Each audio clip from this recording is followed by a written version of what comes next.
maintenance and repairs of rental property. Now, under the Property and Stock Agency regulations and Schedule 2 Part 2, which is focused on residential property management, we look at Clause 13, and it's the maintenance or repairs of rental property.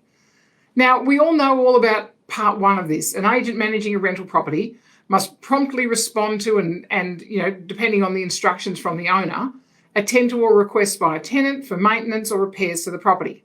Yeah, great. We all know that the promptness is an issue, particularly when complaints come to you, and your record of how quickly and what your systems are around getting repairs and maintenance done.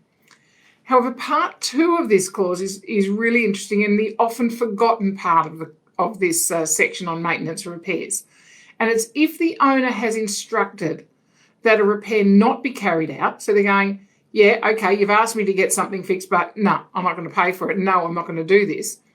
The agent must, nice little word there, must inform the owner if the owner's failure to carry out the repair would constitute a breach of any tenancy agreement in force in relation to the property. Now, remember, in our new landlord information statement, there's a whole part about, having the place habitable.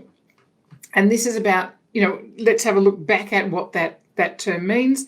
And if there's actually, it needs to be fixed. If, they're saying they're not going to fix the stovetop or they're not going to fix the heating or whatever it happens to be, if it's making the property or some power outlets in particular rooms or light fittings or, whatever they are, and they're just saying, no, just run a cord from the other room or just run a cord from the other one. There's something wrong with the power point, then odds on that could actually be some sort of an electrical safety issue. We don't know. We're not electricians.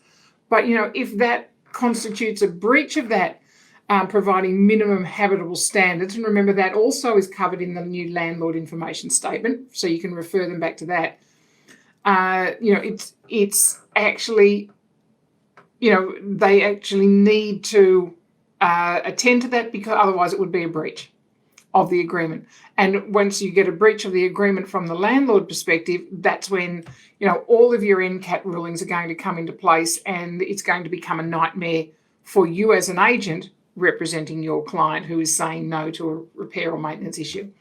So guys, don't forget about that second part of Section 3 or Clause 13. And in terms of if your landlord says no, you need to inform them about some of, the consequences of their decisions. So, that's something that we all have to look at on a daily basis, the consequences of our decisions.